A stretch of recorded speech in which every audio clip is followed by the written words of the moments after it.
시간여행 전문가 임경빈 시사평론가입니다. 어서 오세요. 안녕하세요. 아니, 옷이 뭐예요? 네. 시간 여행을 해야 되니까 네. 시대에 맞춰서 속칭 깔깔이 군필자예요? 군필자?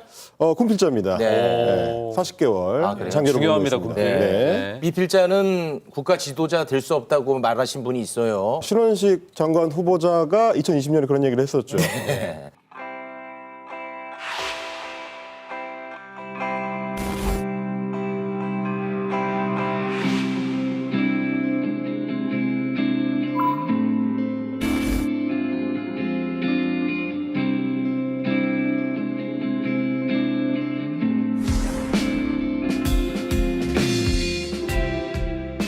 VIP 주관으로 회의를 하는데 화를 이것보다 더 낸 적이 없다. 가장 경로했다면서 바로 국방부 장관 연락해야 되는 꽝꽝꽝꽝 했다고 하길래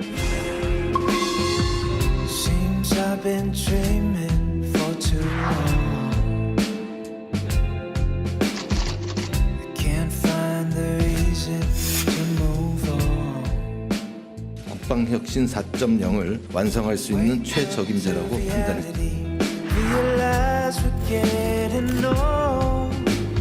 All our bones. 초대 악마인 노무현이라는 자가 2016년 촛불 반역! 손잡고 가다가 이제 웅덩이에 푹 빠져서 안타까운 죽음을 했어요. 근데 이게 어마어마한 군의 과오나 그겁니까? 12.12하고 그 나라 구해야 되겠다 나왔다고 봐요. 지금 광주에서 저 망치는 주는데 It's too late for remedy for the last. 간단히 소개를 하자면 국민의힘 의원을 지금 이제 현재 지내고 있는데 육군 중장 출신의 국방 정책에 있어서는 이제 전문가다. 네. 이런 평가를 받았었던 인물입니다. 그러니까 오죽했으면 윤석열 대통령 같은 경우도 국방 분야와 관련해 가지고는 별도의 조언을 받기도 했다. 뭐 동아일보 같은 매체에서 이렇게 보도를 했는데 그때도 사석에서는 대통령이 뭐 선배님이라고 호칭할 정도로 굉장히 좀 가까운 사이였다. 라는 얘기도 이제 보도가 된 바가 있습니다. 그런데 과거에 했던 발언들이 이제 다시 발굴이 되면서 이게 지금 논란을 키우고 있습니다. 2016년 총선에 낙선한 뒤에 야인으로 이제 있던 시절입니다. 2019년에 한 집회에 참석을 해가지고 상당히 거친 발언을 했는데, 저도 들어봤더니 셉니다. 네. 굉장히 셉니다. 오늘날 문재인이라는 악마를 탄생시킨 초대 악마인 노무현이라는 자가 대통령이 된 겁니다. 2016년 촛불 반역! 반역! 반역! 문재인 모가지 따는 것은 시가 문제입니다. 기분 좋게 저랑 춤추면서 합시다. 안 내려오면 붕짜자 붕짜. 발언 좀 어쨌든. 센데요, 네, 수위. 굉장히 세. 세죠. 지금 네. 이제 이 외에도 사실 노무현 전 대통령이나 문재인 전 대통령은 악마다, 뭐 간첩이다. 이런 식으로 표현을 하고 박정희 전 대통령이나 이승만 전 대통령에 대해서는 뭐 기적을 이뤄낸 모세다. 이렇게 또 이제 비교를 하기도 했습니다. 네. 그리고 다른 집회에서는 문재인 탄핵이라든지 뭐 쓰레기라든지 이제 이런 식의 이제 비하 표현을 좀 많이 사용을 했었고요. 그래서 야당에서는 이 발언의 이제 거세기가 너무 좀 심하다. 그래서 집중 포화에 나섰습니다. 극우적인 세계관에 물든 인사다. 혹은 당장 지명을 철회해야 된다. 망언만 보더라도 장관으로서 부적절하다라는 얘기들이 나오면서 오죽했으면 원래 청문회에서는 이제 현역 의원 같은 경우는 일종의 프리미엄을 누리기 때문에 네. 현역 불패라고 하는데 이번만큼은 그렇게 쉽게 넘어가지 않을 것이다라는 평가까지 나오고 있는 상황입니다. 네. 이 방송에 사실 담기도 어려울 정도의 발언들이 좀 있어 네, 보이는데요. 여기에 대해서 신원식 후보자는 입장을 낸 게 있습니까? 그렇습니다. 오늘 이제 신원식 후보자가 출근길에 한마디를 했습니다. 청문회 때 혹은 청문회 전에라도 국민께 충분히 설명을 드리겠다라고 이제 이야기를 했고요. 이 발언들 자체에 대해서는 이게 이제 국무위원이 되기 전에 그러니까 사인일 때 사견을 밝힌 거기 때문에 이거는 만약에 내가 국무위원이 되면 당연히 정부의 공식 의견에 맞춰 가겠다. 이제 이런 취지의 이제 발언을 했습니다. 다만 그때 했었던 발언에 대한 어떤 생각이 바뀌었다거나 내가 말을 잘못했다거나 이런 식의 표현은 없었습니다. 네. 아니 근데 그 장관 후보자 지명하기 전에 인사 검증 그렇죠. 굉장히 그 철저히 하지 않습니까? 그렇습니다. 뭐 법무부에 이제 인사검증단이 따로 있을 정도인데 네. 후보자가 되기 전에 이미 이런 발언들에 대해서는 뭐 단편적으로라도 언론에 보도가 되고 있었거든요. 네. 검증 과정에서 이게 이제 포착이 안 됐을 가능성은 그렇게 높지 않아 보이는데 신원식 의원의 여러 거친 발언들이 이념 전쟁에 적합한 인재기 때문에 용산에서 낙점한 거 아니냐 이런 비평이 나왔을 정도입니다. 그러니까 알고도 이미 추진했다. 라는 얘기가 되는 건데 윤 대통령이 그동안 국무위원들한테 주문했던 게 국회에 가서도 주저하지 않고 싸우는 거. 그럴 수 있는 자세 이런 거였는데 최전방 공격수로 굉장히 좀 잘 어울린다라는 평가를 받은 게 아니냐라는 얘기고요. 신 후보자가 홍범도 장군의 공산당 가입 이력을 거의 이제 최초로 문제 제기한 그런 국회의원이기도 합니다. 네. 자유시 거기에서 거의 1,500명 되는 우리 독립군의 씨가 마르는데 주역이었습니다. 그리고 레닌한테 가서 소위 소련군이 된 이분을 굳이 흉상을 세우고 그 육사에 만들려고 했는지. 자, 이런 발언들을 두고 누구보다도 정치적인 어떤 중립이 중요한 자리인데 너무 좀 오른쪽으로 가 있는 거 아니냐. 이제 홍준표 대구시장도 쓴소리를 했습니다. 우리 MB 정부 때는 국방장관의 정당 출신을 안 치는 것 자체를 이제 피했다. 그게 원칙이었다라는 얘기를 했을 정도입니다. 네. 그 한마디 하고 많이 혼나시더라고요. 전두환 대통령까지 뭐 사람들은 뭐 권력욕 독재자는데 12.12하고 박정희 대통령이 돌아가시는 그 공백기에 뭐 서울에 보면 일어나고 그래서 저는 그때 당시 나라 구해야 되겠다 나왔다고 봐요. 설사 불법의 형태를 띠고 나중에는 한국에 도움이 되는 그러니까 5.16 같은 게 정치법적으로는 구태타인데 우리가 농업화 사회에서 산업화 사회로 바뀌었기 때문에 사회, 경제, 철학적으로는 혁명이거든요. 그렇죠. 네, 국방부 장관이 될 뿐인데 네. 12.12 군사 반란을 나라를 구하려고 나온 거다. 야, 요거는 좀 위험해 보입니다. 이건 역사적인 평가가 끝난 아, 이거는 위험해 보여요. 역사적인 평가, 법적인 평가가 이제 다 예. 끝난 사안이기 때문에 굉장히 좀 위험해 보이고 자칫하면 헌법 정신을 부정하는 걸로도 이제 비쳐 보일 수 있는 부분이기 때문에 네. 좀 걱정이 됩니다. 필요할 때는 나라를 구하기 위해서 군이 나설 수도 있는 것처럼 들릴 수도 있는 거거든요. 상황에 따라서는 그럴 필요가 있다. 이렇게도 보이는 거기 때문에 이거는 좀 위험한 발언이다라고 이야기할 수밖에 없을 것 같고 게다가 말씀하셨던 대로 이제 12.12 군사 쿠데타 같은 경우는 광주 민주화 운동을 피로 진압을 하고 정권을 찬탈한 그런 어떤 반란 사건이라는 게 법적으로 이미 선고가 끝났습니다. 그 주동자인 전두환 씨 같은 경우는 대법원에서도 무기징역형을 네. 내란죄로 이제 받았었던 이력이 있고요. 한마디로 우리 대법원이 이미 인정한 군사 반란을 나라 구하려고 나섰던 거다라고 이야기한 셈이 되는 겁니다. 네. 이거는 국민의힘 차원에서도 조금 거리를 둬야 될 발언처럼 보이는데 어떻습니까?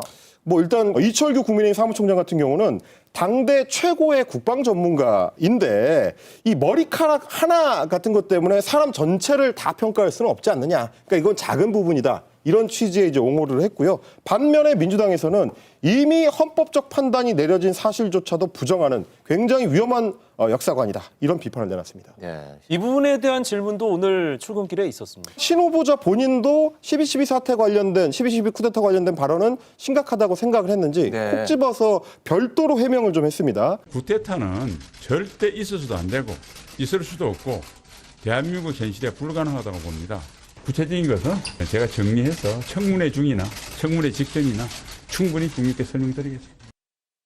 지금 과거 여행하고 있는데 지금까지도 충분히 어지러질한데 네. 또 과거로 가야 됩니까? 마지막 과거가 하나 더 남아 있습니다. 상당히 과거인데요. 38년 전입니다. 1985년에 한 부대원의 사망 사건을 조작하는데 가담했다.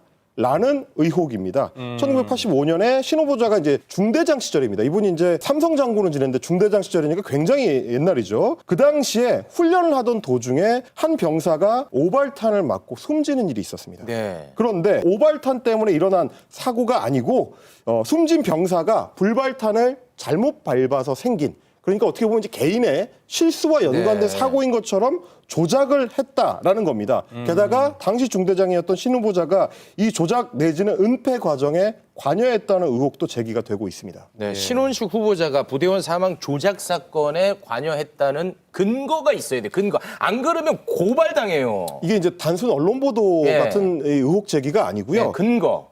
군 사망사고 진상규명위원회, 대통령 직속의 위원회입니다. 그러니까 윤석열 정부를 얘기하는 겁니까? 그렇습니다. 지난해에 이제 나온 그 결과 보고서 내용을 보면 오발탄에 의한 사망이다라고 확실하게 좀 결론을 내놓고 있고요. 그리고 결정문 내용을 보니까 당시에 오발탄을 쏜 병사 같은 경우, 그러니까 박격포를 발사했던 병사 같은 경우는 박격포를 한 번도 쏴본 적이 없는데 당시 중대장이 어디를 쏘라는 지시를 하지도 않았고 안전 기준도 지키지 않았다. 라는 게 결정문의 취지입니다. 그리고 이제 심지어 한 부대원이 이런 증언을 합니다. 중대장이 그 당시 상급 부대의 참모한테 병사가 불발탄을 밟고 사망했다고 보고를 했다. 사실과 다른 보고를 했다라는 취지가 그 안에 들어있는 거고요. 그리고 이게 이제 보도되고 나서 한 언론하고 인터뷰를 했었던 또 다른 부대원 같은 경우는 사고 직후에 당시 중대장이 부대원들을 모아두고 입조심해라. 라는 얘기까지 했다는 겁니다. 박격포의 예. 운용 책임자는 중대장입니다. 참고로. 예. 그렇습니다. 예. 박격포 부대는 중대장이 운영 책임자입니다. 그렇습니다. 이거에 대해서도 신원식 후보자 입장 낸 게 있습니까? 어떤 입장인가요? 신 후보자는 일단 진상규명위원회의 이 결론 동의 못한다. 한순간도 수긍하지 않았고 사실로 인정할 수 없다라는 입장입니다. 현 정부의 대통령 직속 진상규명위원회가 낸 결론이거든요. 네. 그럼에도 불구하고 굳이 국방부 장관에 임명해야 되는가 이런 의문은 좀 제기될 수밖에 없을 것 같고요. 이런 상황에서 신 후보자가 해병대 최상병 순직 사건을 바라보는 어떤 인식도 기존의 은폐 사건과 연장선상에서 보일 수 있는 그런 인식을 보여준 거 아니냐라는 장면이 한 장면이 있습니다. 국회에서의 발언인데요. 직접 들어보시겠습니다. 그 손잡고 가다가 이제 웅덩이가 푹 빠져서 안타까운 죽음을 했어요. 그런데 이게 8명이나 다 처리할 만큼 어마어마한 군의 과오나 일이 그겁니까? 그 사람들 과거에 했던 것을 보호 안 하고 그냥 넘겨버리면 누가 군대에 임무 수행을 합니까? 그래서 지금 고생을 하는 거니까 그 방송을 보는 장병들은 지금 장관님의 노력에 대해서 이런 고마워해. 군인들의 생명과 안전을 책임지는 수장인 국방부 장관에 어울리는 인식인가라는 게 아무래도 인사청문회에서는 쟁점이 될 수밖에 없을 것 같습니다. 조금 좀 힘드네요 오늘. 그 어찌됐든 인사청문회를 또 거쳐야 되지 않겠습니까? 좀 시끄럽겠네요. 상당히 논란이 될 것 같아요. 예. 민주당이나 이제 야당에서는 상당히 좀 벼르고 있다는 얘기가 나오는데 다만 그럼에도 불구하고 설사 인사청문회를 통과하지 못하더라도 대통령의 임명을 강행할 가능성이 높다라는 전망은 나옵니다. 왜냐하면 일단 기본적으로 대통령의 인사 원칙하고 굉장히 좀 가까운 발언을 많이 했다라는 평가를 받습니다. 우리 윤석열 대통령 같은 경우는 이태원 참사가 있었을 때도 책임이 있는 사람한테만 딱딱 책임을 물어야 된다. 이 소위 말하는 이제 딱딱 인사 원칙인데 네. 거기에 맞춰서 조금 전에 저희가 봤었던 국회에서의 발언처럼 8명이 다 책임질 필요가 있느냐. 정확하게 책임을 물어야 된다라는 이 취지가 대통령하고 이제 맞는다라는 평가가 하나 있는 거고요. 또 하나는 박정훈 대령에 대한 수사 외압 의혹이 지금 국방부에 제기된 상태입니다. 그러다 보니까 대통령과 손발을 정확하게 맞출 수 있는 국방부 장관이 꼭 필요하다. 네. 그래서 국회에서 인사청문회를 제대로 통과하지 못하더라도 임명을 간행할 가능성이 상당히 높다라는 전망이 나오는 거예요. 알겠습니다. 과거 여행 오늘 제대로 했는데 소감 한 말씀. 신장식 죄송합니다. 신원식 그 후보자 같은 경우에 네. 신원식 후보자 신원식 후보자 같은 경우에 홍범도 장군의 흉상을 옮기자고 이제 주장을 할 때 네. 홍 장군의 과거 행적이 좀 적절하지 않은 부분이 있다라는 이유를 들었었습니다. 근데 그 같은 잣대를 신 후보자의 과거 발언에 된다면 거기서 부적절한 발언이 있었다면 과연 국방부 장관의 자리에는 어울리는 것인가 되물어봐야 되는 시점이 아닌가 저는 좀 그런 생각이 들었습니다. 네. 아무튼 뭐 징계 처분이 있을 것 같아요. 네. 자, 임경빈 평론가 고맙습니다. 고맙습니다. 감사합니다.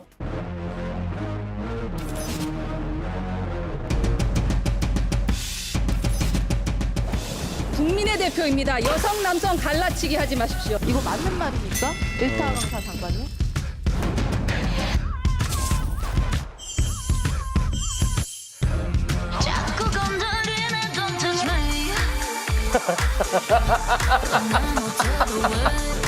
아, 씩씩하게. 치세요. 저 팬 많습니다. 저 팬 많아요. 네. 네, 무서워요. 초선인데 화력이 장난 아닌 센 언니들이 더 라이브를 찾았습니다. 한 번 물면 놓지 않는 전투력 끝판왕들인데요. 큰 언니 허은하 국민의힘 의원, 작은 언니 이소영 더불어민주당 의원 모셨습니다. 안녕하세요. 어서 오십시오. 반갑습니다.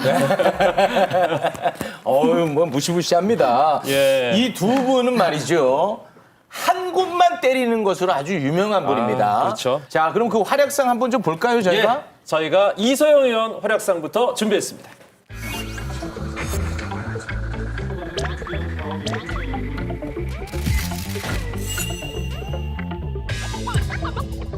대통령 대통령 처가가 보유하고 있는 병산리 땅이 도시개발 사업이 가능합니까? 안 합니까?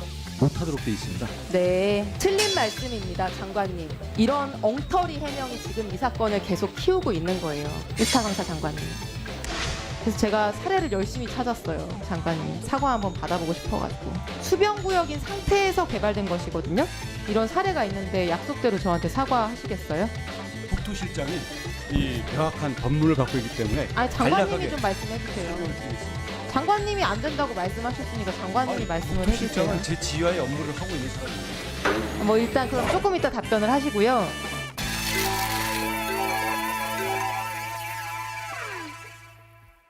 원희룡 무서워, 장관이 무서워. 쩔쩔매는 모습이었습니다. 아우 숨을 못 쉬게 네네. 하는데 말이죠. 이소영 의원님, 원희룡 장관이 무슨 뭐 집안의 원수라든지 뭐 그런 건 아닐 거 아니겠습니까? 아, 그럼요. 예, 이 왜 서울 양평강 고속도로에 이렇게까지 진심을 다하는 건지, 원희룡 장관을 왜 저렇게까지 하고 드시는 건지 이유가 궁금합니다. 일단 막 누구 괴롭히면서 쾌감 느끼고 이런 사람은 전혀 아니고요. 나름 집에서는 순딩이 소리 듣고 네. 살고 있습니다. 네. 그래서 제가 지금까지 3년 동안 이제 의정 활동하면서 윤석열 대통령 개인에 대한 어떤 뭐 비리 의혹이라거나 대통령 처가와 관련해서 거의 말을 보태지 않았었거든요. 사실 이제 그런 문제에 별로 관심이 없었습니다. 네. 근데 제가 지금 국토위에 있고 또 국토위에서 양평고속도로 문제로 현안 질의를 하라고 해서 이제 그때 부랴부랴 이제 이 사안에 살펴보신 대해서 거군요. 들여다보게 됐었는데 살펴보는 과정에서 너무나 냄새가 난다. 지금도 뭐 자꾸 올라오나 봐요. 말씀하시면서. 네. 예. 그래서 갑자기 이 의혹이 제기되자마자 국토부 장관이 부글부글 바들바들하면서 1조 8천억 원짜리 국책 사업을 백지화하지를 않나. 네. 장관이 여사 일가가 보유한 양평군 땅이 평생 영원히 개발될 수 없는 땅이다. 이런 비상식적인 거짓말을 하지를 않나. 종점 변경을 제안했다라고 하는 용역사에는 국토부, 뭐 정부 이런 쪽과 긴밀하게 연결되어 있는 정관들이 엄청나게 많이 직간접 고용되어 있고 이런 것들이 너무나 의혹이 짙고 만약에 이 의혹이 사실이라고 한다면은 권력을 사익 추구의 도구로 삼은 굉장히 심각한 사건이거든요. 그래서 이 사건의 진실에 대해서 관심을 가지게 됐습니다. 네. 큰언니인 허은하 의원은 스케일이 좀 더 큽니다. 아예 부처 하나를 없애겠다는 아이고. 그런 각오. 아이고. 예, 일단 보시죠. 그래야죠. 저는 늘 우리 사회 남성분들께 고마움은 마음을 갖고 있습니다. 여가부가 남성을 잠재적 가해자로 지목하고 성매매 여성이 성폭력 피해자라고 국민들께 강요하는 동안 우리 사회 군복무 남성들은 맨날 군대 얘기나 하는 앵무새니 바캉스 다녀온 사람들이니 이 같은 참담한 모욕을 들어야 했습니다. 성평등 전담부서라는 여가부, 지금까지 한 번이라도 제대로 문제 제기해본 적이 있습니까? 윤석열 정부 들어서 저희가 그런 부분을 시정하려고 굉장히 애를 쓰고 국민 세금 털어먹는 이 여성단체 카르텔 반드시 청산해야 합니다.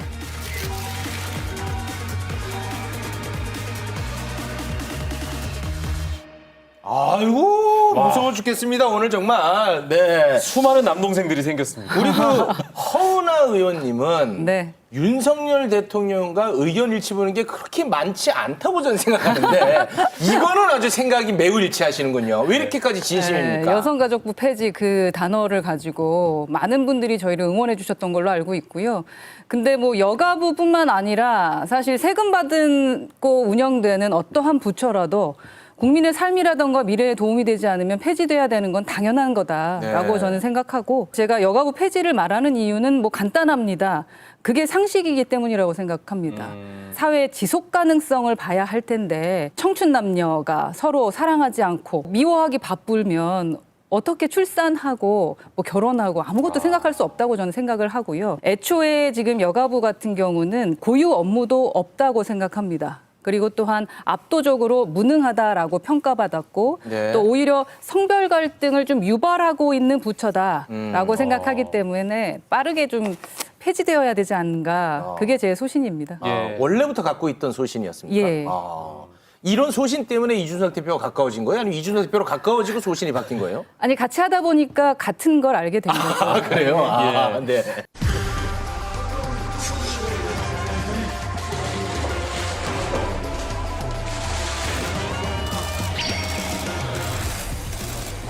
자전거가 바람이 빠지는 바람에 바람 넣고 어쩌고 하느라고 조금 늦어졌어요. 9시 반에 출발했어요.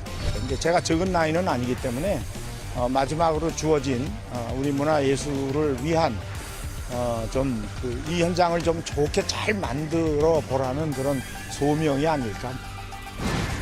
제가 갖고 있는 능력을 최대한 발휘해서 군인다운 군인, 군대다운 군대를 만드는 데 최선을 다하겠습니다. 이제 윤석열 대통령께서 여성가족부는 해체하겠다라는 것이 대선 공약이었기 때문에 아주 드라마틱하게 엑시트하겠습니다. 김행 여가부 장관 후보자 첫 출근길 드라마틱하게 엑시트하겠다. 임명도 되기 전인데 말이죠. 예. 네. 이거 또 상당히 인상적인 한마디를 남겼습니다. 어떻게 들으셨어요? 우리가 약속을 했으면 지켜야 되죠. 기본적으로 대통령께서 그 의지를 분명하게 하고 그래서 지명한 것이 아닌가 하는 생각이 들고요. 그리고 드라마가 인기가 없으면 빨리 조기 종영되는 것이 맞다라고 생각을 합니다. 네. 드라마틱한 엑시트보다는 스펙타클한 엑시트를 해야 된다. 그건 활극이 되어야 된다라는 생각이죠. 산적한 문제들도 해결을 하셔야 될 테고 김행 후보자가 그 분명한 각오를 갖고 계셔야 좀 빠르게 이것이 종영되지 않을까. 총선 전에 여가부라는 그 드라마가 조기 종영이 됐으면 좋겠다라는 게 제 생각입니다. 민주당은 좀 생각이 다르지 않습니까? 김행 후보자가 드라마틱하게 엑시트하겠다 이렇게 네. 말씀하셨는데 쿨하게 드랍하셔도 좋을 것 같다는 생각을 이분 했었고요. 무섭다니까요. 이분 무서워요. 예. 제가 여가부 폐지는 하고. 네, 하고. 제가 몇 달 전까지 여가위원이었습니다. 그래서 김현숙 장관이 임명되고 그 이후에 쭉 여가부가 어떻게 일하고 변하는지를 이제 봐왔었는데 네. 사실 보기가 되게 안타까웠어요. 일단 장관 자체가 나는 여가부 폐지하러 온 장관이야 이제 이런 입장이었기 때문에 아무런 의혹이 없었고요.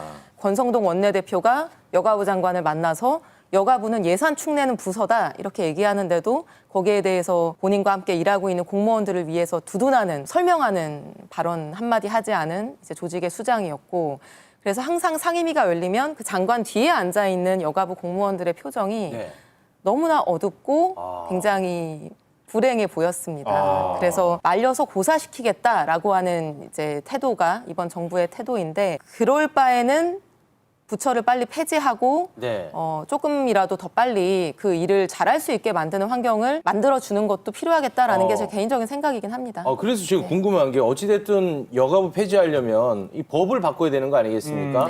이게 폐지든 존치든 어찌됐든 빨리 좀 결론이 나야 될 것 같다는 생각이 좀 드는데 그런 얘기들이 지금 국회에서 오고 가고 있습니까? 어디까지 지금 진행이 된 겁니까? 이런 말씀 드려서 죄송하지만 다수 야당이 허락만 해주시면 분명 폐지가 된다라는 말씀 좀 드리고 싶습니다. 국민의 세금의 문제입니다. 또 공정의 문제이기 때문에 제가 대정부 질문 때 지적을 했었던 것처럼 거대한 카르텔처럼 되어 있는 부분, 이 부분에 대해서 아마 이소영 의원님도 반대하진 않을 것 같다라는 생각이고요. 기본적으로 여성부는 일반적인 평범한 여성들을 대변하고 있지 않습니다. 몇몇의 기득권을 위해서 세금 들여서 한다라는 것을 민주당에 계신 여성 의원들도 동의하지는 않을 거라고 생각을 합니다. 방금 말씀하신 거를 논리학에서는 지나친 일반화의 오류라고 하고요. 여가부와 여가부 주변의 카르텔 이 두 가지는 구분해야 되고 두 가지 중에 무엇을 반대하는지를 명확히 해야 된다고 생각을 하거든요. 예를 들면 LH의 비리, 카르텔 얼마나 유명합니까? 지금 정관 카르텔 얘기들도 많이 나오고요. 공정거래위원회, 금융위원회가 가장 유명한 게 정관 카르텔입니다. 그렇다고 해서 우리가 공정거래위원회나 금융위원회나 LH 없애자고 하지 않죠. 카르텔이 문제라고 한다면은 거기에 대해서 원인을 분석하고 정확히 진단하고 제도적인 보완책을 만들면 되는 것이겠죠. 제가 아까 여가부를 반드시 독립부처로서 존치하는 것만이 답은 아니라고 생각한다 이렇게 얘기했습니다.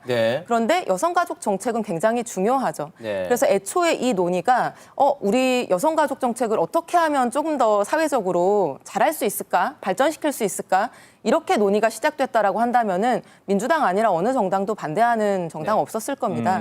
그러나 이 논의의 시작은 윤석열 당시 대선 후보의 7글자 공약, 그 어떤 설명도 그 어떤 대안도 제시되지 않았던 갈라치기 전술이라고 모두가 봤던 그리고 네. 아까 많은 분들 지지했다고 했지만 또 그만큼 많은 분들이 우려하기도 했었던 어떻게 보면 굉장히 고도의 정치 전술적으로 제시되었기 때문에 이 문제에 대해서 논의가 진전되지 않고 있는 거라고 생각을 하거든요. 그래서 네. 지금이라도 여당에서 진정성 있게 이 문제를 대안과 함께 야당을 설득하려고 노력한다고 하면은 네. 저는 해법을 풀 수 있을 거라고 생각하고요. 지금 여가부 폐지에 대한 논의가 여야 사이에 진행되지 않은 지가 거의 한 1년 됐습니다. 네. 여당이 그만큼 적극적으로 이걸 폐지하기 위해서 설득하거나 이런 여론 만들려고 하는 노력을 해오지 않았거든요. 매듭 짓고 좀 다음 페이지로 넘어가는 네. 계기가 되기를 저는 바랍니다. 알겠습니다. 전 두 가지 지점을 좀 얘기하고 야, 싶은데. 이게 오늘 주제는 아닌데요. 근데 이게 왜냐하면은 사실을 있는 대로 말씀을 드려야 되니까 네. 논리학으로라는 5글자는 늘 하던 얘기입니다. 여가부와 카르텔은 한 몸입니다.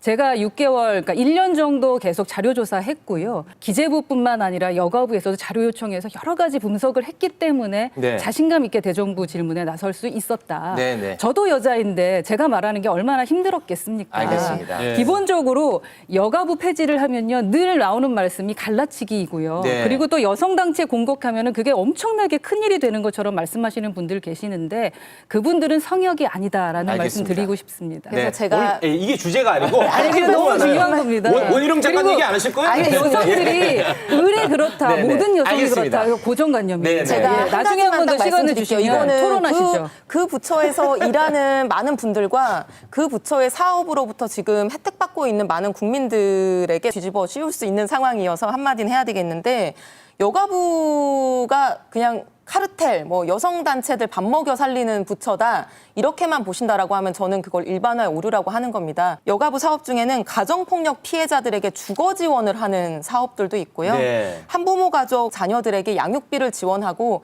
양육비를 못 받고 있는 여성 가장들에게 생활비를 지원하고 이런 다양한 사업들이 있습니다. 이게 어떻게 단순히 네. 카르텔이기만 하겠습니까? 그건 네. 기관 부처로 넘기시면 되는 거고요. 네, 제가 네. 여론조사 얘기해야 될 것 같은데 최근 몇 년간 여론조사 했던 거 보면 이렇게 진영 갈등이 있음에도 불구하고 국론이 하나로 모아지는 것은 여가부 폐지입니다. 후쿠시마 오염수도 있습니다. 네네. 아, 예, 예. 나머지는 와. KBS의 열린 토론이라고 있어요. 네, 예, 그때 거기서 불러주십시오. 좀, 예, 후쿠시마 오염수는 80%입니다. 그때 같이 얘기하시죠. 여기 예. 주제가 아닌데. 저희가 할 이거 얘기가 더 다시 많아요. 껴야 합니까? 아니, 할 얘기가 더 많습니다. 예, 그 얘기들은 60초 뒤에 하겠습니다. 쉽지 않아. 이제는 주제를 바꿔서 두 분과 또 이야기를 나눠보겠습니다. 자, 시간이 없어서 요거는 짧게 제가 좀 여쭤볼게요. 우리 의원님이 지금 과방위 소속 아니겠습니까? 네, 그 언론 관련해서 짧게 하나만 좀 여쭤보겠습니다. 짧게 대답하라는 말씀이시죠? 그렇죠, 그렇죠. 아유, 이제는 좀 알아들어 주시네요. 대장동 허위 인터뷰 의혹과 관련해가지고 뉴스타파, JTBC 압수수색이 있었습니다. 이 부분에 대해서 두 분은 어떻게 바라보고 계시는지 생각이 좀 궁금해집니다. 먼저 허은하 의원님. 저는 솔직히 압색은 좀 과하다라고 생각은 합니다. 네. 그런데 이제 앞에 변호사 출신이시잖아요, 이 의원님. 네, 압수수색이 그냥 검찰발로 나오는 것은 아니다. 기본적으로 뭐 법원에서 영장 발부해야지 나올 수 있는 부분인데 야당에서 뭐 너무 검찰만의 세상 아니냐라고 말씀하시는 부분에 대해서 저는 평소에는 비판하실 수 있다고 생각합니다. 왜냐하면은 저도 당협위원장이 될 줄 알았는데 느닷없이 저희 지역에 검사 출신이 오시면서 네, 제가 뭐 그런 경험이 있기 때문에 네. 그런데 그런 모든 것이 또 검찰의 문제냐 이렇게 말씀하시면 또 그건 또 아닌 것 같다라는 말씀 드리고 싶거든요. 네. 솔직하고 아주 재밌으시네요. 사실을 사실대로 말합니다. 예, 사실은 네. 사실이니까요. 네. 사실은 예. 사실이니까요. 저희 지역에도 국민의힘 당협위원장이 검사 출신이십니다. 아, 의왕 저희가- 과천도. 네, 근데 네. 근데 이거는 또 얘기 안 하면 또 큰일 납니다. 제가 기본적으로 만약에 대장동 문제를 가지고 만약에 동거로 내역이 있고 대선 3일 전에 이런 기사가 나왔다. 네. 그렇다면 민주당에서는 어떻게 했을까? 특히 우리 이소영 의원님은 어떻게 하셨을까? 뭐 가짜뉴스 분쇄 법률단장 뭐 이런 거 하시면서 반대 케이스였다면. 또 전투력을 발휘하셨을 겁니다. 네. 어떻게 저는 하셨을까요? 언론중재법을 강행 처리를 반대했다고 저희 당 지지자들로부터 언론 10적으로 찍혀서 엄청 고생이 그죠. 징벌적 손해배상 보고 폐간해야 한다라고 말씀을 예, 하셨었었죠. 예, 욕 많이 먹으셨거든요. 예, 예, 그때. 저도 맞아요. 제가 봤거든요. 언론 10적이었어가지고요. 예. 네. 근데 제가 지난 뭐 대학생이 되고 나서 한 뭐 20년 이렇게 쭉 기억을 되돌아보면은요. 어떤 정권에서도 이렇게 언론사 막 뉴스룸까지 압수수색하고 이런 언론사 압수수색이 일상처럼 느껴지는 그런 정부는 없었던 것 같아요. 네. 지금 뉴스타파 JTBC가 처음도 아니고요. 뭐 MBC 그 바이든 날리면 보도했던 기자는 다른 건으로 뭐 집에 뭐 휴대폰 다 압수수색 당하고 MBC 뭐 뉴스룸까지 다 압수수색 당하고 네. 그런 것부터 시작해서 지금 쭉 이어져 오는 흐름들이거든요. 그래서 이게 비판 언론에 대한 재갈 물리기가 아니면 무엇이겠는가라는 네. 생각입니다. 그 인용 보도한 진행자들도 지금 고발 당하고 이제 그런 것 같더라고요. 네. 그런 부분에 대해서는 저는 몹시 좀 불안하시겠습니다. 겁이 많이 나고 입술이 떨어요. 이런 분위기가 막 썩 좋은 건 아니지 않나요? 네. 네, 자유를 추구하는 정부로서는 뭐 언론의 표현의 자유에 대해서는 지켜주는 것이 필요하다라고 생각하는 게 제 기본 네. 입장입니다. 네, 알겠습니다. 네. 아까 그 당협위원장 자리를 검사 출신한테 뺏겨서 짜증 많이 내시던데 요 소식도 또 짜증 많이 내실 것 같다는 생각이 듭니다. 지금 국민의힘 당 차원에서 대통령실에 총선 앞두고 우리가 좀 참모진 인재를 영입하겠다 이렇게 요청을 했더니 대통령실에서 흔쾌히 그건 또 인정했다는 거예요. 그러면은 오우 경쟁자들 너무 많아질 텐데 말이죠. 네. 이거 짜증 많이 올라오죠? 뭐 예상하던 거라서 아. 그리고 이런 게 새삼스러운 게 아니지 않겠습니까? 아, 그래요? 기본적으로 전 정부에서도 제가 보니까 고민정, 김의겸, 민영배, 최강욱, 윤영찬 의원들께서 네. 예, 모두 다 이 청와대에 계시던 분들이 마지막에 전략공천으로 오셨더라고요. 그래서 한 20분 정도가 당선되신 것으로 제가 기사로 봤는데 대부분 있었던 일이기 때문에 당연시 여기는 거고요. 그러나 앞으로 우리 당은 미래를 내다보는 보수당답게 네, 그러지 않았으면 공정하게 공정하게 이루어졌으면 좋겠다라는 것이 제 마음입니다. 아, 우리 당은 그러지 제가 않았습니다. 지켜보는 그냥, 입장에서는. 제가 그냥 조언 한 말씀 드리자면은 네. 허은하 의원님 별로 짜증 내시거나 걱정하실 필요 없다고 생각하는 게 못 대통- 받는다는 얘기입니까? 아니요. 그게 아니라 대통령실에 인재가 있었으면 지금까지 지지율이 이렇게 되겠습니까? 아유. 지금까지 뭐 바이든 날리면 사태 때도 해명을 했다가 나중엔 해명을 뒤집고 이번에 뭐 잼버리 파행부터 시작해서 전당대회 개입까지 대통령실에서 일하는 사람들이 저질러 놓은 실책들이 너무나 많았고 그것들이 대통령에 대한 저평가에 직접적으로 연결되지 않았습니까? 그런 것들을 보면은 우리 허은하 의원님보다 더 출중한 인재는 대통령실에 없는 것 같아서 걱정하지 않으셔도 될 것 같아요. 아, 인재 영입에 부담 안 느껴도 된다. 네.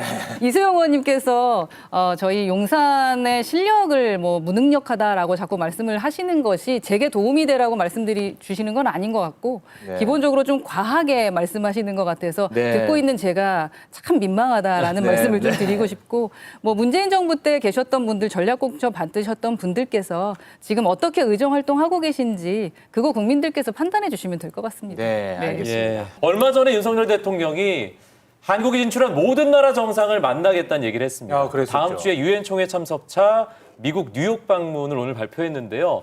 이 대통령실이 양자회담 횟수에 좀 진심입니다. 횟수요? 예, 오늘 대통령실에서 이런 얘기가 나왔습니다.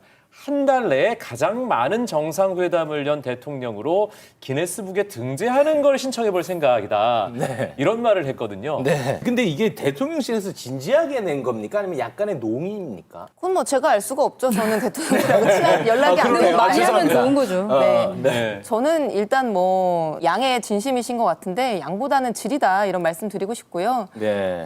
이 정부 들어서 한일 정상회담 되게 여러 번 했습니다. 셔틀 외교도 복원했습니다. 아마 최근 몇 년 동안 한 것보다 집약적으로 했을 겁니다. 그러나 그 결과는 어땠나요? 강제동원 피해자들 눈물 흘리고 계시고요. 대법원이 확정 판결로 피해자들에게 부여한 권리까지 뒤집었고 후쿠시마 오염수 해양 방류 국민들 80%가 반대하는데 진행되고 있고요. 일본은 자국 국민들에게는 배상한다고 하는데 우리나라에게는 배상한다는 얘기도 없습니다. 네. 후쿠시마 수산물 수입 금지 철폐하라고 요구하고 있고요. 일본산 수산물 수입 중국이 금지하니까 한국에 더 판로를 넓히겠다 이런 네. 얘기하는데 한마디도 못하고 있습니다. 과연 정상회담의 횟수가 중요한 것인지 대통령이 국익을 지키려고 하는 의지가 없이 정상회담만 여러 번 하는 것이 과연 우리에게 좋은 것인지 이런 의문이 조금 듭니다. 네. 기본적으로 너무나 다큐로 받으시니까 제가 이걸 저는 뭐든 많이 하면 좋은 것 같다라고 말씀드리려고 했는데 네. 그리고 특히 지금 부산 엑스포 유치 때문에 네, 더 네. 많이 강행군을 하고 계신 게 그런 것 아닌가 같아요. 하는 생각이 들고 대통령실에서도 기네스에 오르기 위해서 그 순번 숫자를 늘리거나 그런 거는 아닐 테고요. 대통령들의 노고에 대해서는 그냥 있는 그대로 받아주는 것이 좋을 것 같습니다. 네. 시간이 이제 재밌는데. 마무리할 시간인데요. 아, 시간이 이제 진짜 빨리 가네요. 이재명 오늘. 대표님 거 해야 되는데요. 예. 네. 근데 오늘 처음으로 김기현 대표가 입장을 냈는데 거기에 대해서 짧게 그럼 한 말씀 짧게. 예, 단식 예. 중단을 예. 정중히 요청했다. 요청하는 이 입장이 완전히 처음으로 갑자기 나왔거든요. 바뀐 거거든요. 예. 네, 저는 예전부터 이재명 대표께서 빨리 식사하셨으면 좋겠다라는 건강을 생각입니다. 위해서? 예, 자신의 네. 건강을 챙기면서 네. 국민을 좀 돌보시면 좋겠다라는 생각이 들고요. 네. 전반적으로 명분이 없어서 아마 직접 김 대표께서도 찾아가서 인사하면서 말씀 나누기는 쉽지는 않을 것 같은데 왜요? 보통 다 가지 않나요? 명분이 있어서 네. 예를 들어서 뭐 민생의 무언가를 위해 말씀을 하시면 찾아갈 수는 있을 텐데 네. 아마 저희 당의 입장에서는 기본적으로 방탄 단식이다라고 네. 생각하는 경우가 많은데 네, 알겠습니다. 또 찾아가서 이제 어느 분께서 네. 우시는 것처럼 이제 김기현 대표가 가서 거기서 어떤 쇼처럼 행동하는 것 네. 또한 좋아 보이지는 않을 것 같고요. 네. 저는 그 노무현 대통령 말씀드리면서 좀 마무리하고 싶은데 국민들은 이것보다 더 처참한 일들을 겪고 있다라고 말씀하셨던 게 저는 기억에 남더라고요. 네. 의원님 정말 죄송한데 너무 짧게. 김기현 대표가 이재명 대표에게 요청한 게 아니고요. 기자들 바라보고 단식 중단했으면 좋겠다 얘기했거든요. 근데 그 말을 한 국민의힘 당대표실에서 이재명 대표 단식하고 있는 데까지 걸어서 1분도 걸리지 않습니다. 같은 층에 같은 복도에 있는 방입니다. 네. 정치는 사람이 하는 겁니다. 명분이 없어도 2주가 넘게 곡기를 끊고 있는 상대 당의 대표에게 직접 찾아가서 네. 몸이 괜찮느냐 한번 물어보는 게 뭐가 그렇게 어려운 일이고 명분이 필요한 일이겠습니까? 그게 제 네. 생각입니다. 알겠습니다. 네, 알겠습니다. 시간이 그 어느 때보다도 아쉽게 느껴지는데 급히 두 분과는 여기서 인사 나누겠습니다. 두 분 오늘 재밌었습니다. 고맙습니다. 하은아 이소영 의원이었습니다. 고맙습니다. 감사합니다. 편안한 밤 보내시고요. 오늘도 다음 주도 더 라이브.